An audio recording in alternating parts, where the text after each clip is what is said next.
Thanks again for all of you for coming here. Today, my topic is a rainbow version of a weighted edge Ko Rado. This is a joint work with Professor Wu. Here's an outline. The first, we are going to introduce our recent work of a new generalization of the edge Ko Rado theory. Let's begin with some basic notation. Let n, q, t, and k be four positive integers. And for any non-negative integers s, we let the angular bracket s be the set of 0, 1 to the s. And let the bracket s be the angular bracket s minus 0.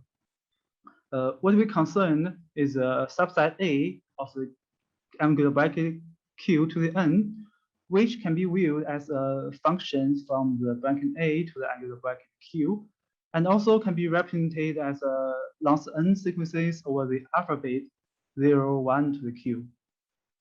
Okay, we say a family A of Q to the n is a t-intersecting provided host for all members S and T. The set of all the I in n such that Si equals Ti, which are not equal to 0, has at least T elements. And we define for every S in Q to the n, we call S K uniform if there are at least exact K positions such that Si are not equal to 0.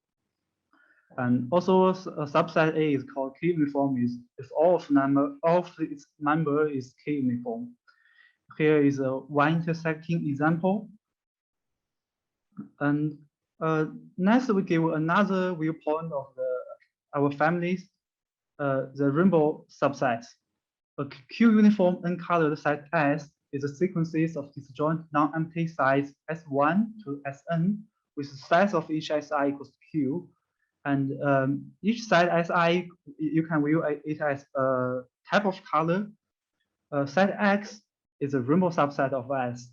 If X, the intersection of X and the Si has at most one element, and there is a one-to-one correspondence between the elements of the angular bracket Q to the n and the rainbow subsets of a Q uniform n-colored set. Let's look at this example. Let Q equals 2, n equals 3, and S1 be the red side, and S2 be blue, and S3 be brown. Then this family can be each members can be translated to a rainbow subset. And we say that A is one intersecting. If and only if the corresponding rainbow side and any member of it, the intersection of any member of it is non-empty. Next, we are going to the classical edge-Ko-Rado theorem, which states that if A is a subset of 0, 1 to the n, be a K uniform one intersecting family, and if K is less than half of n, then the size of A is at most n minus 1 choose K minus 1. This theory has many generalizations, and one of them is a weighted case. The weighted edge-Ko-Rado theorem asks that if we assign a measure eta on Q to the n, what is the maximum eta measure of a t-intersecting family over Q to the n? The original edge-Ko-Rado theorem provides an answer to this problem when t equals q equals 1 and k are less than half of n, and eta is given in either of the following cases. And here we focus on another measure called product measure. First, we define the probability vector. For every finite set X, a probability vector on X is just a non-negative function, such that summation of mu X equals 1. And we can also often view mu as a row vector indexed by X. And if we have a probability vector, we can define the product measure mu n over the x to the n by requiring the measure is this equation. And this is a product measure. What is when mu is a product measure was the answer of the problem. There are some natural candidates to the optimal family, the Frankel family. for each non-negative integer I less than half of n minus t, and each positive integer k less than n, the Frankel family FRNQT is defined by the set of all the s in Q to the n such that they are at least t plus r positions of the first t plus 2r positions are equals 1, are equals to 1. So FRNQT is clearly to be t-intersect t. And the k-uniform Frankel family is FRKNQT is just a k-uniform side in FRNQT. And we also call the F0 NQT the T emerald over Q to the N. And we can see that the measure of the T emerald is just mu1 to the power of T. Here is an example of a 1 emerald over 2 to the 3. The Ko Rado theorem for integer sequences states that let n, q, and t be three positive integers, and mu is a positive vector over q, such that mu0 equals 0, and mu1 equals mu2, up to muq, and which are equal to 1 over q. Then if A is a t-intersecting family, the measure of A is at most a maximum measure of the Frankel families. The theorem was given by Elsewit and Cartron, and independently by Frankel and Tucci. The theorem was first conjectured by Frankel and Frudy, who can verify it in the case of Q greater than t plus 1 greater than or equal to 16.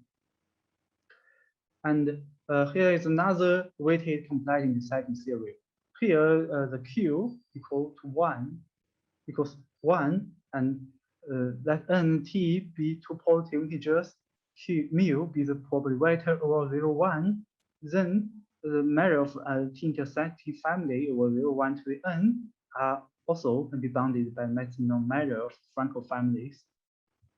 Kartner shows the cases of mu1 equals 1/2, which became as known as Kartner's theorem, and Elsewit and Cartron give a different proof of theorem for the cases mu1 equals 1/2.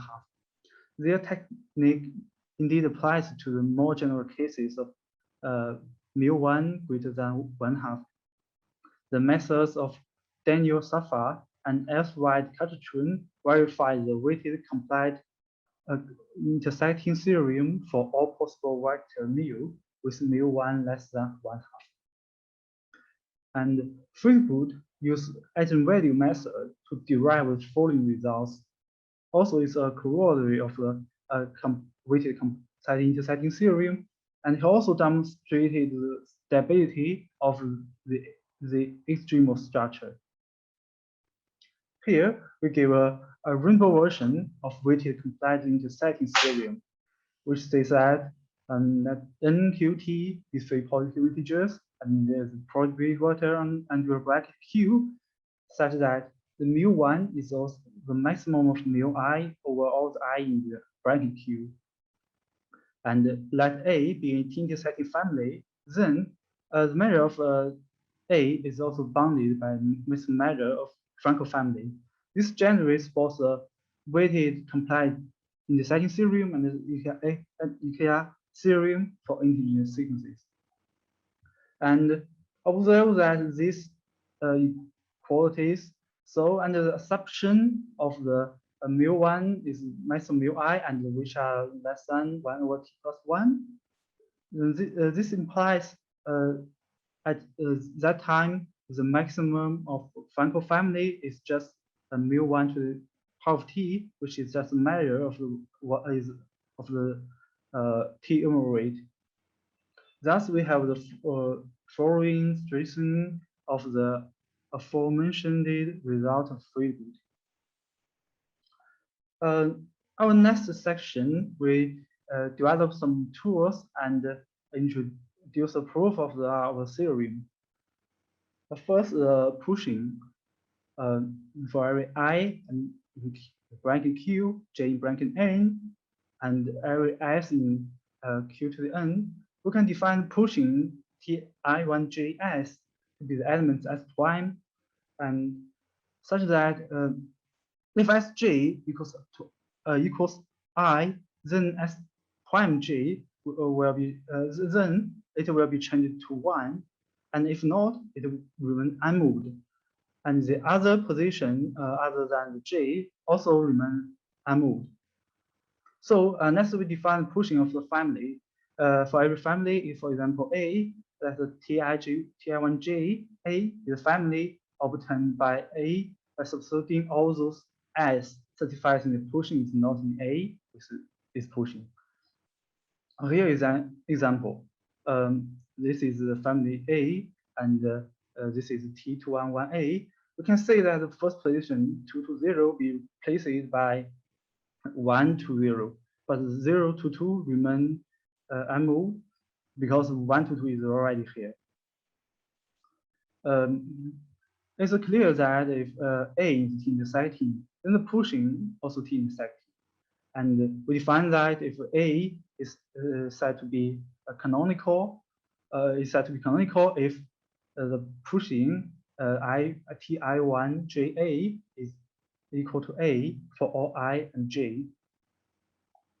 There is some easy observations. First, every side A in Q to the N can be pushed to a canonical side prime in finite steps. And next, if mu1 is just a maximum of mu_i, then the pushing always increase its mu_n measure. Next, we define the one support and the generating family. For every S in Q to the N, its one support denoted by Bs is the elements from 1 to N, such that these two sides are equal.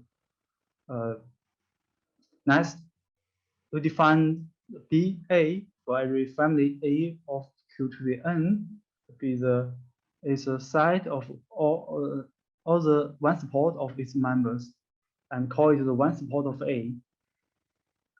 For every B in 0, 1 to the N, we can define this generating side by UB. It's just a set of all the elements such that the positions that Si equals 1 is just the positions that Bi equals 1. And for every B in 0, 1 to the N, we can define the family also similar. Define the family of a generating family of a family of 0, 1 to the N. We have two easy propositions. First, A is a subset of the UVA, and next, if the family is canonical and t-intersecting, then BA is t-intersecting. Okay, next we give a proof of our theorem. We know that A can be pushed to a canonical side A prime, and prime is also t-intersecting, and its measure is greater than the measure of A. And we let mu tilde be the property vector mu1 with a mu tilde 1 equals 1, mu1. And since A prime is canonical and t-intersecting, we have the above proposition shows that A prime is subset of UBA prime and BA prime is t-intersecting.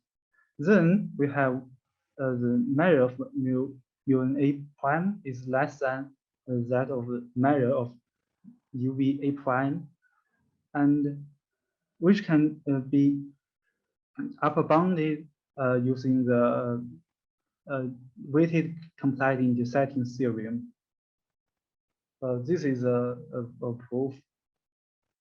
And next we give a Hoffman type bound on the eigenvalues of the free matrix.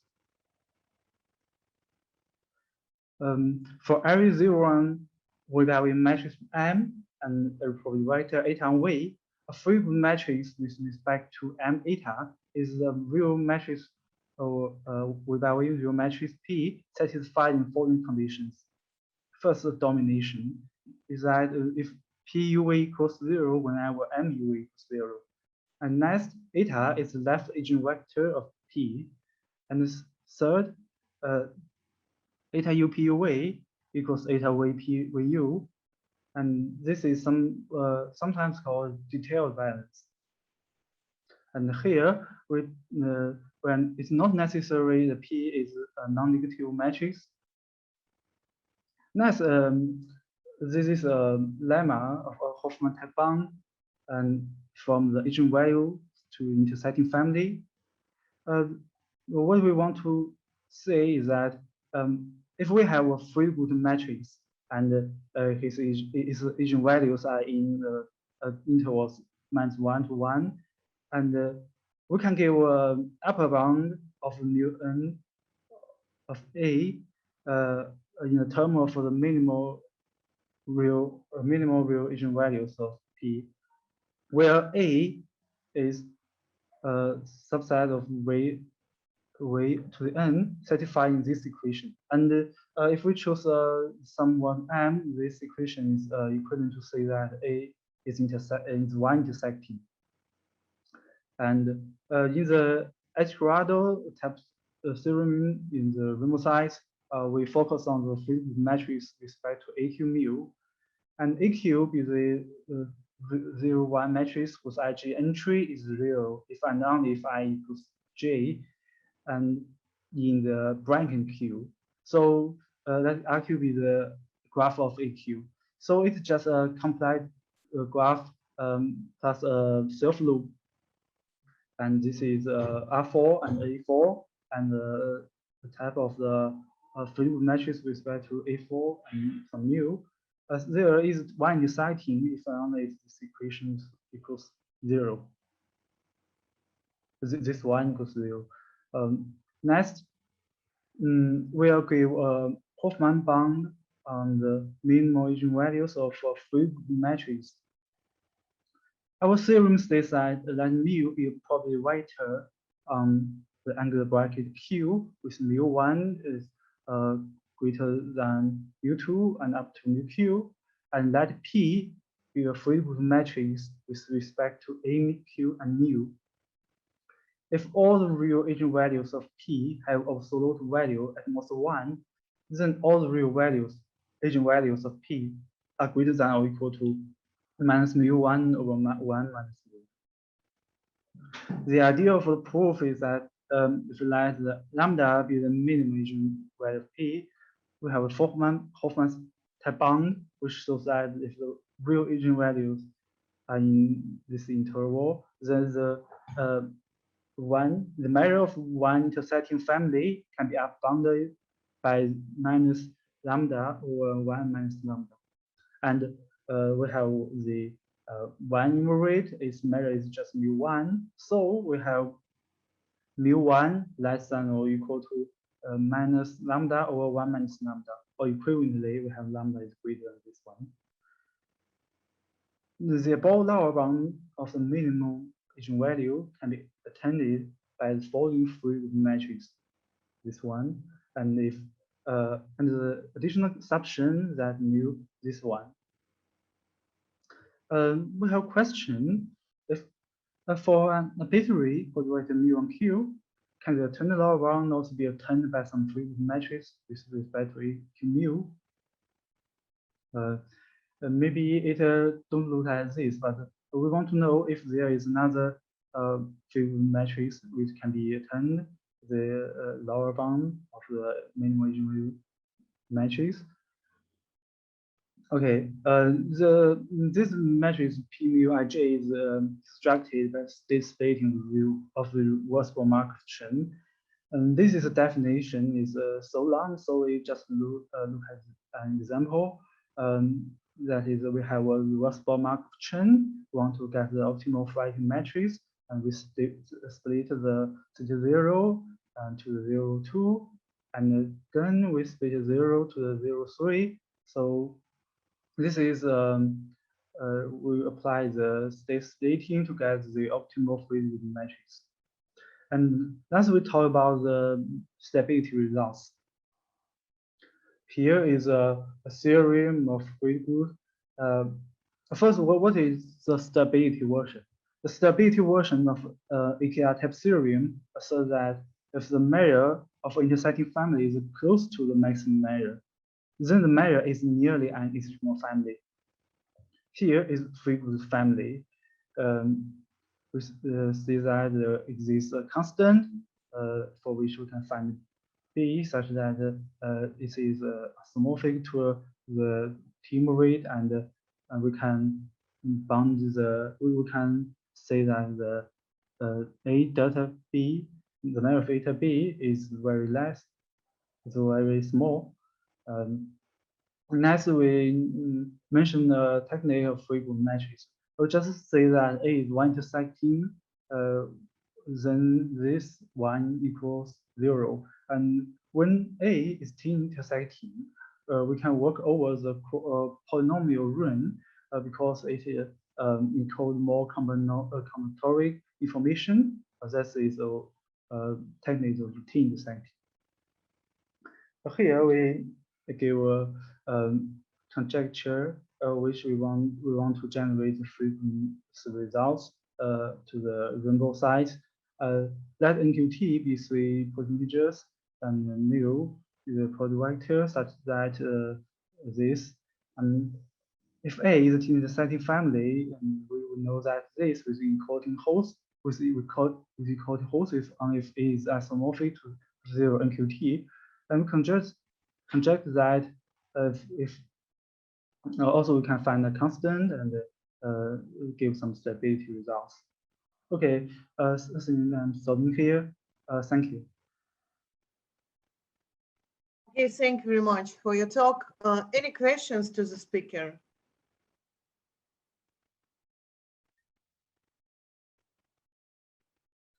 Well, I have one question. It is about the paper you mentioned at the beginning of your talk. So that is a paper by Rudi Algebraic, right? Yeah. So did you use any results from that paper? Sorry?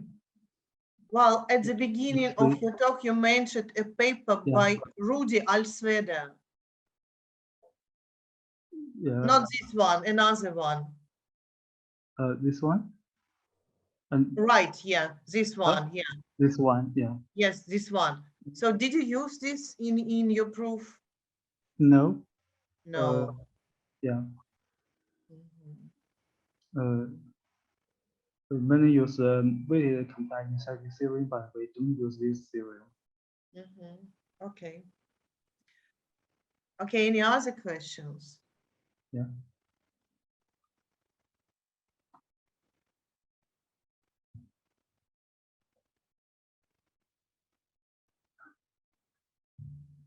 Well, there's no other questions. Okay, let us thank the speaker again. Thank you very much for the talk. Well, and it was the last talk of our today's session. So I would like